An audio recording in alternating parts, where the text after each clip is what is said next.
Hello dear students, अस्सलाम वालेकुम।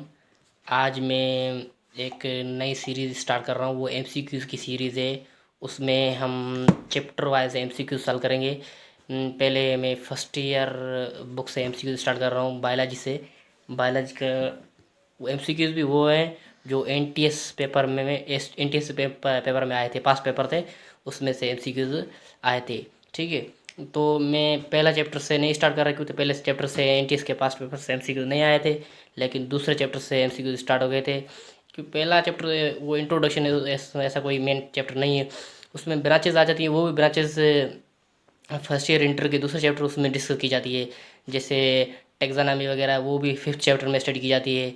और उसके अलावा पैलेंटोलॉजी है, वो इवोल्यूशन में स्टडी की जाती है। जैसे ब्रांचेज है तो ब्रांचेज उसमें आ जाती है, वो एमसीक्यूज वहीं से आते हैं। ठीक है, फर्स्ट चैप्टर वैसे इंट्रोडक्शन का है। एमसीक्यूज स्टार्ट करेंगे चैप्टर नंबर 2 बायोलॉजिकल मॉलिक्यूल से। उसमें से 29 में जो 2000 से लेकर 2018 तक जो एमसीक्यूज आए थे इंटर टेस्ट में, वो हम सॉल्व करेंगे इंशाल्लाह। ठीक है, ये आपके लिए बेस्ट अपॉर्चुनिटी है। इसमें आप ये सॉल्व करेंगे क्योंकि ये MCQs as it is copy paste होते हैं। मे भी अभी एंटीस पेपर ले सकता है, वो कापी पेस्ट भी कर सकता है एमसीक्यूज को, वो ऐसे करता है। एक दो तीन एमसीक्यूज मैंने देखे हैं, वो कापी के पेस्ट भी हुए हैं। ठीक है, चलो स्टार्ट करते हैं।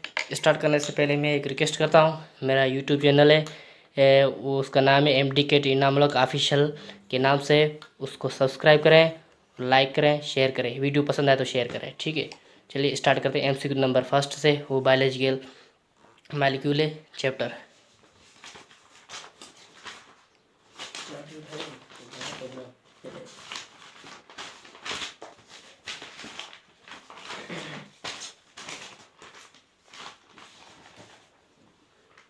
ये चैप्टर टू से चैप्टर नंबर 2 से स्टार्ट कर रहे हैं। ठीक है, एमसीक्यू के बायोलॉजिकल मॉलिक्यूल के इंटिस के पास पेपर में जो एमसीक्यू हैं वो सॉल्व करेंगे चैप्टर नंबर 2 के। जितने भी एमसीक्यू हैं इसमें मैंने एमसीक्यू बनाए 21 एमसीक्यू आए हैं 2000 से लेकर 2018 तक। एमसीक्यू नंबर फर्स्ट स्टार्ट कर रहे हैं। The sugar is stored in the liver as. इसका मतलब शुगर, ऐसे क्वेश्चन आसान आते हैं। इतना इतना एंटिस का लेवल डिफ़िकल्ट नहीं है। 90% एमसीक्यू आसान आते हैं और 10% मुश्किल होते हैं। ठीक है, उसमें फिर ऐसे बनाते हैं, इजी, मॉडरेट, हार्ड, ऐसे बनाते हैं। ठीक है, पहला एमसीक्यू है the sugar is stored in the liver as. ये 2000 में एमसीक्यू आया, 2000 में आया था। Option number A starch starch, option number B glycogen, option number C maltose, option number D cellulose. इसका कौन सा आंसर करेक्ट है? इसका आंसर कौन सा करेक्ट है? Option number B glycogen. Glycogen क्यों? ये इसमें किसकी बात कर रहा है? शुगर स्टोर होती है किसमें? लिवर में। लिवर किसमें पाया जाता है? एनिमल में पाया जाता है। लिवर एनिमल में किसमें पाया जाता है? ह्यूमन बींग में पाया जाता है लिवर। और एनिमल्स में पाया जाता है। तो लिवर एनिमल का है, तो एनिमल में जो फूड स्टोर होता है वो किसकी फॉर्म में स्टोर होता है? वो ग्लाइकोजन की फॉर्म में स्टोर होता है। तो इसका करेक्ट आंसर क्या हो सकता है? ग्लाइकोजन करेक्ट आंसर है। आगे बढ़ते हैं। वो प्लांट में ऐसे भी एमसीक्यू आ सकता है। ये ग्लाइकोजन है और ट्रेस वैसे आ सकता है। प्लांट में जो फूड स्टोर होता है वो किस फॉर्म में होता है? वो स्टार्च की फॉर्म में होता है। ठीक है, स्टार्च की फॉर्म में होता है। एमसीक्यू नंबर 2 है which of the following is correct. ये 2001 में आया था। इसमें कौन सा ऑप्शन करेक्ट है? Option number A glucose plus fructose is equal to maltose. Option number B glucose plus galactose is equal to sucrose. Option number C glucose plus galactose, sorry, glucose plus glucose is equal to maltose. Option number D glucose plus glucose is equal to sucrose. इसमें कौन सा answer correct हो सकता है? इसमें correct answer है option number सी, ये as it is book से उठाया है। ठीक है, इसमें देखिए पहले ऑप्शन में क्या है, एक कौन सी एरर है? ग्लूकोज प्लस फ्रक्टोज क्या बन सकता है? यहाँ पे माल्टोज लिखा हुआ है, लेकिन माल्टोज नहीं आना चाहिए, यहाँ पे सक्रोज आना चाहिए। ये ऑप्शन इनकरेक्ट हो गया। इसमें पूछ रहा है correct answer option number B glucose plus galactose. यहाँ पे सक्रोज लिखा हुआ है, लेकिन यहाँ सक्रोज नहीं होना चाहिए। क्या होना चाहिए? यहाँ पे लैक्टोज। यहाँ ये ऑप्शन नंबर सी तो वैसे करेक्ट है, यहाँ माल्टो देना चाहिए। Option number D glucose plus glucose, यहाँ तो इनकरेक्ट लिखा हुआ है, सक्रोज तो नहीं होगा, माल्टोज ही होगा, इसलिए ऑप्शन नंबर डी तो वैसे इनकरेक्ट हो गया। उसके बाद बढ़ते हैं एमसीक्यू नंबर 3 की तरफ। The polysaccharides are synthesised in plant by the process of dash. किस प्रोसेस के ज़रिए ये पॉलीसेकेराइड्स बनते हैं, ठीक है, प्लांट्स में बनते हैं पॉलीसेकेराइड्स। ये भी एमसीक्यू 2001 में आया था, 2001। MCQ number option number A hydrolysis, option number B oxidation, option number C condensation, option number D glycolysis. इसका आंसर कौन सा करेक्ट हो सकता है? जो पॉलीसेकेराइड बनते हैं कैसे, वो मोनोसेकेराइड्स मिलकर 10 से ज़्यादा मोनोसेकेराइड्स मिलकर बनाते हैं, वो क्या होते हैं? वो पॉलीसेकेराइड्स होते हैं। वो उस प्रोसेस को क्या कहते हैं? वो प्रोसेस है, उस प्रोसेस को हम क्या कहते हैं? कंडेंसेशन प्रोसेस कहते हैं। इसका क्या करेक्ट आंसर है? कंडेंसेशन। जो पॉलीसेकेराइड ब्रेकडाउन होते हैं जिसको हम कैटाबॉलिज्म कहते हैं, एक मेटाबॉलिज्म, उसके दो टाइप्स हैं, कैटाबॉलिज्म और एक एनाबॉलिज्म आता है। उसमें कैटाबॉलिज्म होता है जिसमें उसको हम क्या कहते हैं? ब्रेकडाउन होते हैं, उसको कहते हैं हाइड्रोलाइसिस प्रोसेस। ठीक है, ये भी आपको ज़हन में रखना है, ऐसे क्वेश्चन भी आ सकता है। ठीक है, उसके बाद क्वेश्चन नंबर 4 की तरफ बढ़ते हैं। ये पॉलीसेकेराइड के ये आपको ज़हन में रखना है, ये एक कार्बोहाइड्रेट है, कार्बोहाइड्रेट का टाइप है। कार्बोहाइड्रेट कितने टाइप्स हैं? 3 टाइप्स है, मोनोसेकेराइड्स, डाइसेकेराइड्स जिसको ओलिगोसेकेराइड भी कहते हैं, उसके बाद पॉलीसेकेराइड्स आते हैं। ठीक है, पॉलीसेकेराइड में कौन कौन से आ जाते हैं? उसमें स्टार्च है, सेल्यूलोज है, ग्लाइकोजिन वगैरह ये आ सकते हैं। ठीक है, काइटिन भी आता है जो आर्थ्रोपोड्स में पाया जाता है। ये तो ज़्यादा है, इसमें तो डिटेल में बात करने की ज़रूरत नहीं, क्यों हम तो एमसीक्यू डिस्कस कर रहे हैं, इसलिए डीप में जाएंगे तो फिर एमसीक्यू सॉल्व नहीं कर पाएंगे। क्वेश्चन नंबर 4 की तरफ जाते हैं। The movement of cytoplasm is called. Cytoplasm की मूवमेंट को हम क्या कहते हैं? Option number A exocytosis, option number B endocytosis, option number C plasmolysis, option number D cyclosis. इसका कौन सा आंसर करेक्ट है? इसमें option number D is correct, इसको साइक्लोसिस कहते हैं। एक्सोसाइटिस उसको कहते हैं जो सेल से आउटवर्ड कोई भी चीज़ जाए तो उसको हम कहते हैं एक्सोसाइटोसिस, और अंदर आए तो उसको क्या कहते हैं? एंडोसाइटोसिस। बाकी ये ऑप्शन नंबर सी ये प्लाज्मोलाइसिस है। ये प्लाज्मोलाइसिस क्यों कहते हैं? जिसमें सेल क्या हो जाए? टर्जिड हो जाए। ठीक है, सेल टर्जिड हो जाए, सॉरी टर्जिड नहीं, इसको हम कहते हैं क्या? प्लाज्मोलाइसिस का मतलब है वो टर्जिड, मैंने कहा है वो, उसमें क्या होता है वो उसको डीप्लाज्मोलाइसिस कहते हैं। इसमें जो प्लाज्मोलाइसिस है इसमें सेल फ्लेक्सिड हो, श्रिंक हो जाए, ठीक है, सिकुड़ जाए, उसको कहते हैं प्लाज्मोलाइसिस, सॉरी। उसके बाद ये क्लियर हो गया, इसके ऑप्शन भी क्लियर हो गया कि इसका क्या आंसर है। उसके बाद एमसीक्यू नंबर 5 की तरफ बढ़ते हैं। इसमें क्वेश्चन नंबर 5 है the bond present between carbohydrate the bond present between carbohydrate units. ये क्वेश्चन किस ईयर में आया था? 2002 में आया था। इसमें option number A peptide bonds, option number B coordinate covalent bonds, option number C glycosidic bond, option number D electrostatic bond. इसमें कौन सा आंसर करेक्ट हो सकता है? इसमें करेक्ट कौन सा आंसर है? Option number C is correct, glycosidic bond. ये लेकिन इस एसटीबी में तो कहीं वादा तो नहीं लिखा हुआ, वादा तो, लेकिन फर्स्ट ईयर की इंटर की केमिस्ट्री में लिखा हुआ है, केमिस्ट्री में लिखा हुआ है ये ग्लाइकोसाइडिक लिंकेज होता है, बायोकेमिस्ट्री में ये, ठीक है, उसमें लिखा होता है। लेकिन ये बायो शायद ये हम कहोगे ये आउट ऑफ सिलेबस है, लेकिन अब एसटीबी के मुताबिक ये आउट ऑफ सिलेबस नहीं है एमसीक्यूज, ठीक है, लेकिन इसने बायोलॉजी में दे दिए। उसके बाद एमसीक्यू नंबर 6 है sugar stored in the liver. ये क्वेश्चन रिपीट हुआ है एज इट इज़, एंटिस ने कापी पेस्ट किया है एमसीक्यू नंबर 6 को। किससे? 2000 में से आया था, पहला एमसीक्यू ये आया था, उसको ये इसने कापी पेस्ट किया। इसका आंसर आपको पता है क्या है? इसका ग्लाइकोजीन करेक्ट आंसर है। उसके बाद एमसीक्यू नंबर 7 की तरफ बढ़ते हैं। The diagram shows a molecule. ये डायग्राम क्या शो कर रही है? ये किसकी स्ट्रक्चर है? ये which substance might include the above molecule, ये मालिक्यूल इसमें कौन सा है, ये मालिक्यूल कौन सा है? Option number A cellulose, option number B serine, option number C glucose, option number D alanine. इसमें कौन सा आंसर करेक्ट हो सकता है? Option number D is correct. कैसे आप इसको कैसे पहचान सकते हैं? तो ये एलिनिन है। इसको पहचानने के मैं एक आसान तरीका आपको बताता हूँ। आप इस मालिक्यूल में एक स्ट्रक्चर को देखकर आप पहचान सकते हैं। आपने ये तो स्टडी किया होगा सीरीन को, सीरीन, एलेनाइन, उसके बाद ग्लाइसिन, क्या है ग्लाइसिन आता है ना, ग्लाइसिन, इस तीनों को आपने स्टडी किया होगा। सीरीन का फार्मूला क्या है? CH2OH, मेरे ख्याल से यही हो सकता है, लेकिन आप कंफर्म कर लेना। इसका तो CH3 है, इसका H है। आप इस स्ट्रक्चर में देखें, यहाँ पे ये CH3 बना हुआ है।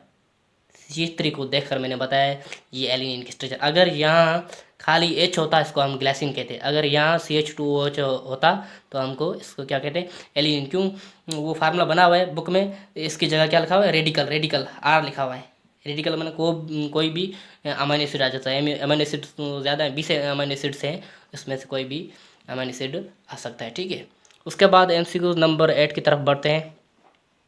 The percentage of lipid in protoplasm is about, lipid का परसेंटेज प्रोटोप्लाज्म में कितना है? ये 2004 में क्वेश्चन आया था।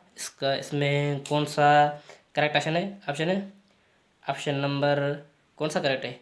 Option number A 2 to 3%, option number B 2 to 4%, option number C 2 to 5%, option number D 10%। कौन सा करेक्ट ऑप्शन है? Option number A is correct. कैसे? इसमें क्या है, बुक में एक चार्ट बना हुआ है, आपको मैं चार्ट दिखाता हूँ। इस चार्ट में से ये क्वेश्चन उठाया गया। ये आपको चार्ट वेरी इंपॉर्टेंट, आपको चार्ट लाजमी याद करना है, क्योंकि इसमें से भी क्वेश्चन आ सकते हैं। इस चार्ट को आपको अच्छी तरह से याद करना है। इसमें से ये MCQ उठाया गया है। देखें, इसमें पूछा है प्रोटोप्लाज्म। प्रोटोप्लाज्म इसका मतलब इसने जनरल क्वेश्चन पूछा है। किसका भी प्रोटोप्लाज्म हो सकता है, बैक्टीरियल सेल का भी हो सकता है, मेमेलियन सेल का भी हो सकता है, ठीक है। तो इसमें क्या लगा, लिपिड कितने परसेंट है? 2 to 3%। इसका मतलब 2 भी है, 2 से लेकर 3 तक है। इसका मतलब दोनों प्रोटोप्लाज्म लिए गए इसमें, बैक्टीरियल सेल का भी और मेमेलियन। ये आप वेरी इंपॉर्टेंट है, ये सारा चार्ट आपको याद करना है, ठीक है। इसमें से कोई भी क्वेश्चन आ सकता है। उसके बाद ये MCQ नंबर 8 था। उसके बाद हम बढ़ते हैं MCQ नंबर 9 की तरफ। MCQ नंबर 9 है, a lipid molecule is composed of glycerol fatty acid in ratio of, ये 2005 में क्वेश्चन आया था। इसका कौन सा ऑप्शन करेक्ट है? Option number A 1:1:1, option number B 1:3, option number C 1:4, option number D 1:2। कितने परसेंट होता है? परसेंटेज लेकिन नहीं, ये कंपोजिशन बतानी है, रेशो बताना है आपको ग्लाइसरोल फैटी एसिड का। कौन सा ऑप्शन करेक्ट है, बता सकते हैं आप? इसका करेक्ट आंसर कौन सा होता है? इसका करेक्ट आंसर मैं नहीं बता रहा, आपको बताना है, या कमेंट यूट्यूब चैनल की कमेंट में, या आपको मैं व्हाट्सअप नंबर दे रहा हूँ, उस ये व्हाट्सअप नंबर पर सेंड करना है। इसका करेक्ट आंसर ये है, ठीक है। 032020 ये व्हाट्सअप नंबर है, इस व्हाट्सअप नंबर भेज देना। इसका करेक्ट आंसर ये, आपको मैं इसका करेक्ट आंसर बता दूंगा अगर आपने इनकरेक्ट बताया तो, ठीक है। उसके बाद MCQ नंबर, ये व्हाट्सअप नंबर नोट कर लेना ये, ठीक है। उसके बाद MCQ नंबर 10 की तरफ बढ़ते हैं। MCQ नंबर 10 है, the formula of ग्लाइसरल aldehyde is, ये भी 2005 में MCQ है। इसका ग्लाइसरल एल्डिहाइड का फार्मूला कौन सा है? Option number A C3H6O4, option number B C3H6O5, option number C C6H12O6, option number D C3H6O3। इसका करेक्ट आंसर कौन सा है? करेक्ट आंसर है ऑप्शन नंबर डी। ये भी चार्ट से उठाया गया, एक चार्ट है बना हुआ है, उसमें बनाया हुआ है triose, tetrose, pentose, hexose, heptose, ठीक है, हेप्टोज तक है। उसमें उसके एग्जाम्पल लिखे हुए हैं, ये फार्मूले लिखे हुए हैं, और स्ट्रक्चर सारे एग्जाम्पल लिखे हुए हैं।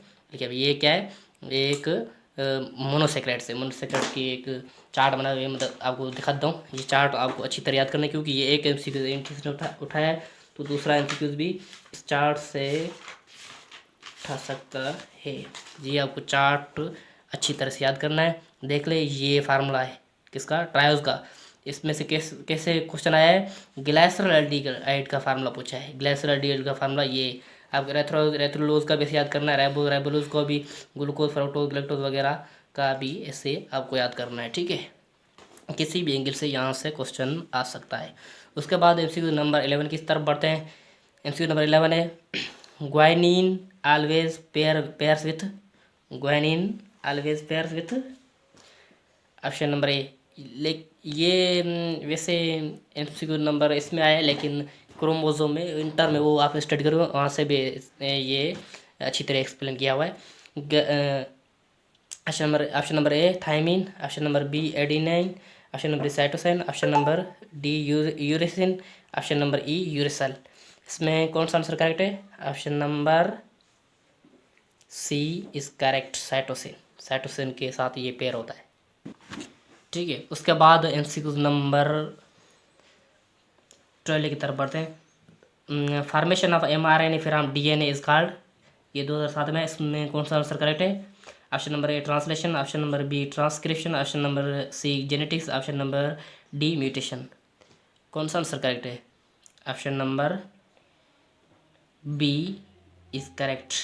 ट्रांसलेशन किसको कहते हैं? ट्रांसलेशन उसमें जिसमें mRNA वो राइबोसोम से क्या प्रोटीन बनाया, तो उसको हम क्या कहते हैं? ट्रांसलेशन कहते हैं। उसके बाद एमसीक्यू नंबर 13 की तरफ बढ़ते हैं। इन अमाइलोपेक्टिन द लिंकेज इज, ये 2007 में आया। अमाइलोपेक्टिन में कौन सा लिंकेज है? कौन सा लिंकेज हो सकता है? Option number A, option number B, option number C, option number D. इसका करेक्ट आंसर है ऑप्शन नंबर बी, 1,6 लिंकेज हो सकता है। ठीक है, उसके बाद एमसीक्यू नंबर 14 है, nitrogen is the ultimate product of. Nitrogen ultimate किसका प्रोडक्ट है? Nitrogen is the ultimate product of ये प्रोटीन। ठीक है, उसके बाद एमसीक्यू नंबर 15 की तरफ बढ़ते हैं। Stearin, stearin is an important example of. Option number ये 2010 में MCQ. Option number A carbohydrate, option number B proteins, option number C waxes, option number D acyl glycerol, option number E nucleic acid. इसमें correct answer कौन सा है? Option number D acyl glycerol, ये correct answer है।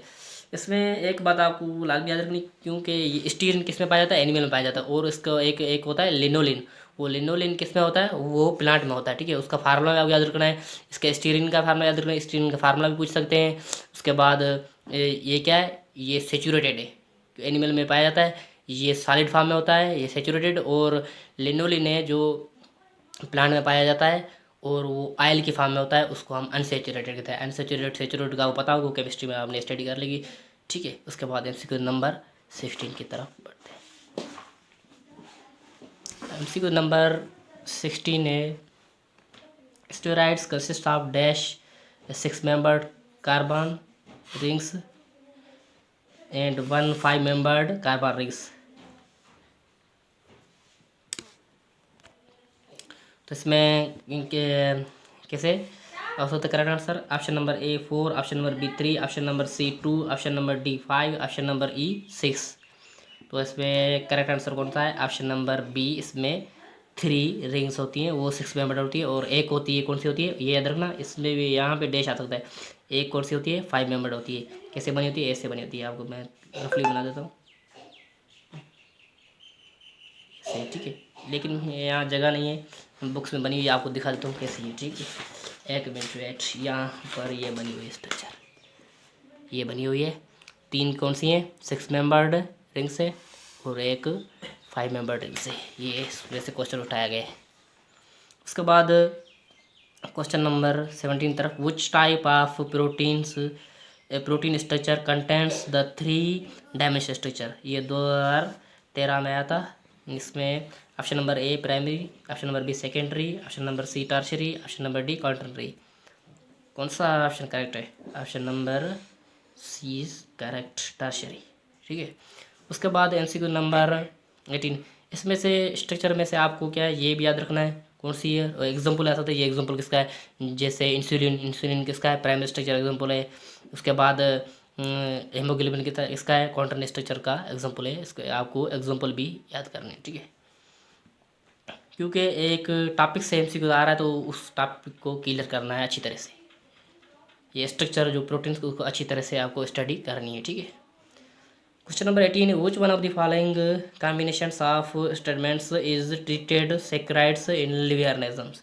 ये भी 2015 में question आया था, ठीक है। तो या क्या, which one of the following combinations of statement treated saccharides in living organisms. ये चार्ट बना हुआ है, चार्ट में से आपको देखना है कौन सी स्टेटमेंट करेक्ट है अबाउट सैकराइड्स। इस सैकराइड्स को देखना है, ठीक है, लिविंग ऑर्गेनिज्म में। ऑप्शन नंबर पहले आपको ये की पॉइंट देखनी है। They provide energy, they form storage compounds, they form supporting structure. आपको देखना है ये तीनों स्ट्रक्चर क्या सैकराइड्स में पाई जाती हैं या नहीं, ठीक है। वो आप येस नो में आंसर बताना है, ठीक है। ऑप्शन नंबर ए, तीनों में नो लिखा हुआ है, सॉरी एक में नो नो येस, उसके बाद नो नो नो, उसके बाद येस नो नो, उसके बाद येस येस नो, उसके बाद येस येस येस। क्या इसमें कौन सा आंसर करेक्ट है? इसमें ऑप्शन नंबर ई करेक्ट है। क्या है? तीनों पाए जाते हैं। इसमें क्या है, सेक्रेट क्या एनर्जी प्रोवाइड करते हैं, स्टोरेज कंपाउंड में है सेक्रेट्स, ठीक है। उसके बाद दे सपोर्टिंग स्ट्रक्चर। सपोर्टिंग स्ट्रक्चर कैसे, आपको मैं तीनों एग्जांपल देकर बताता हूँ। देखिए इधर देखिए, दे प्रोवाइड एनर्जी कैसे, कार्बोहाइड्रेट एनर्जी प्रोवाइड करता है, ठीक है। कार्बोहाइड्रेट एनर्जी प्रोवाइड करता है ना, उसमें सेक्रेट्स है, मोनोसेक्रेट्स, डायसेक्राइड ओलिगोसेक्राइड वगैरह, वो एनर्जी प्रोवाइड करते हैं। उसके बाद स्टोरेज कंपाउंड ग्लाइकोजिन हमारे बॉडी में स्टोर होता है। उसके बाद स्टार्च है, वो किसकी बॉडी में स्टोर होता है, वो प्लांट की बॉडी में स्टोर होता है। ये स्टोरेज भी है, इसका भी सेक्रेट्स का एग्जाम्पल आ गया, ठीक है, जैसे पॉलीसेक्रेट्स है। उसके बाद सेक्रेट के दे फार्म सपोर्ट स्ट्रक्चर, जैसे सेल्यूलोज है, किस में पाया जाता है, सेल वॉल में पाया जाता है, ठीक है। तो वो क्या है सपोर्ट प्रोवाइड करता है सेल्यूलोज, ठीक है। ये तीनों एग्जाम्पल सेक्रेट्स के हैं। ये क्या है, ये फंक्शन से आपको फंक्शन भी याद करने, कार्बोहाइड्रेट के फंक्शन, प्रोटीन के, लिपिड के, न्यूक्लिक एसिड के फंक्शन भी याद करने हैं, ठीक है। उसके बाद है एमसीक्यूज नंबर 19 है, ये तो आसान एमसीक्यूज है, ठीक है। ये एक स्ट्रक्चर बनी हुई है, ठीक है। इसमें से क्या है, ये वाटर रिमूव हो रहा है, ठीक है। एक बन रहा है, ये बीच में पेप्टाइड बांड बन रहा है, ठीक है। दो मोनोसाइड मिल रहे हैं, एक बांड बन रहा है, ठीक है। उसके बाद क्या है बन रहा है, अब वो डायग्राम रिप्रेजेंट द प्रोसेस। ये प्रोसेस कौन सा 2017 में आया था। Option number A hydrolysis, option number B condensation, option number C neutralisation, ठीक है। इसमें कौन सा आंसर करेक्ट है, option number B is correct. यहाँ पे क्या कंडेंसेशन हो रही है, कंडेंसेशन हो रही है। उसके बाद एमसीक्यूज हैं, एमसीक्यू नंबर 20 है, which of the following is not the part of RNA. इसमें कौन सा पार्ट है वो आरएनए का नहीं है। नाइट्रोजन बेस पाए जाते हैं, एडिनिन, गुआनिन, साइटोसाइन, यूरेसिल वगैरह पाए जाते हैं। इसमें क्या थाइमिन नहीं होता, थाइमिन किस में होता है, डीएनए में होता है, ठीक है। ये नाइट्रोजन बेस आ गई, ये आपको याद करना है, ठीक है। प्यूरिन, पैरामेडिन वगैरह, वो 2019 में एक एमसीक्यू आया था। कैसे आया था आपको बताता हूँ मैं, कैसे एमसीक्यू आया था। मैंने यहाँ एक वो एमसीक्यू नहीं उठाया, 2019 में आया था एमसीक्यू, मेरे जहन में आ गया कि एमसीक्यू कैसे उठाया था। इसमें से ये 5 स्ट्रक्चर्स हैं, as it is copy paste की थी एंटिस ने बुक से, और उसमें पूछा था इसमें से इसमें से कौन सी प्यूराइन और कौन सी पैरामेडिन, इस 5 स्ट्रक्चर को मिक्स करके बताया था उसमें, ठीक है। एक यहाँ पे लगाते A B C D E ऐसे लगाया हुआ था, ठीक है। तो उसमें से प्यूरिन कौन सी है, सॉरी ना पैरामेडिन कौन सी है। तो आपको कैसे पहचाना पैरामेडिन कौन सी या प्यूरिन कैसी है, इसमें से पहचानने का कैसे आसान तरीका यही है, प्यूरिन वो है जिसमें डबल रिंग हो, और पैरामेडिन वो है जिसमें सिंगल रिंग हो। ऐसे देख आप पहचान सकते हैं। इसका मतलब ए बी को छोड़ दें, जिसमें इसमें मिक्स हो की हुई थी ना, तो स्ट्रक्चर ये थी ए या बी, ये दोनों क्या है, ये प्यूरिन है। क्यों, कैसे डबल रिंग है, देखो ये के ए बी दोनों डबल रिंग से वो रिमूव कर दी, और ये 3 स्ट्रक्चर बची थी जिसमें क्या थी, सिंगल रिंग थी। वो तीनों ये क्या है, ये पैरामेडिन की है। वो पूछ रहा था पैरामेडिन की स्ट्रक्चर कौन सी है, ये भी आपको ध्यान में रखना है। उसके बाद एमसीक्यू नंबर 20 है, which of the following is not the part of RNA, ठीक है। आरएनए ये तो मैंने आपको नाइट्रोजन बेस के बारे में बता दिया, ठीक है। उसके बाद राइबोस शुगर इसमें पाई जाती है, ठीक है। राइबोस शुगर का फार्मूला याद रखना, किताब में लिखा हुआ है बुक में, ठीक है। उसके बाद सी टिक कर दिया, डीऑक्सीराइबोस शुगर क्या है, इसमें नहीं पाई जाती। उसके बाद ऑप्शन नंबर डी है, फास्फेट ग्रुप फर्स्ट ग्रुप भी पाया जाता है इसमें, एडिनाइन भी पाई जाती है। एडिनाइन क्या है, ये एक नाइट्रोजनस बेस है, ठीक है। इसमें करेक्ट आंसर कौन सा है, सी। क्यों, मैं ये टिक कर दिया। यहाँ पूछे कौन सी स्ट्रक्चर आरएनए में नहीं पाई जाती, नॉट प्रेजेंट, क्या नॉट प्रेजेंट। नॉट प्रेजेंट में डीऑक्सीराइबोज किस में पाई जाती है, ये डीएनए में होती है। डीएनए में राइबोज शुगर नहीं होती, बाकी दूसरे होते हैं, एडिनाइन में होता है, फास्फेट ग्रुप होता है, नाइट्रोजन बेस भी होता है, सिर्फ राइबोज नहीं होती डीएनए में। उसके बाद है MCQ number 21, which of the following basic structural level of proteins is indicated by an association of 2 alpha and 2 beta chains in the haemoglobin molecule, ठीक है। इसमें से मैंने ऑप्शन नहीं बना है, इसका करेक्ट आंसर आपको बता देता हूँ। करेक्ट आंसर क्या है, क्या पूछ रहा है इसमें, इसमें पूछ रहा है कौन सी स्ट्रक्चर है जिसमें हेमोग्लोबिन मॉलिक्यूल पाया जाता है, जिसमें 2 अल्फा चेन्स है और 2 बीटा चेन्स है, ठीक है। तो इसका करेक्ट आंसर है, स्ट्रक्चर पूछ रहा है, इसका करेक्ट आंसर है क्वाटर्नरी स्ट्रक्चर, क्वाटर्नरी स्ट्रक्चर, ठीक है। क्वाटर्नरी स्ट्रक्चर इसका करेक्ट आंसर है। ओके, इतना काफ़ी है, ये आपके लिए बहुत बेनिफिशियल होगा, क्योंकि एनटीएस पास्ट पेपर से एमसीक्यू उठाता है, और भी चैप्टर हैं उसके भी एमसीक्यू सॉल्व करेंगे इंशाल्लाह, ठीक है। ओके, अल्लाह हाफिज़।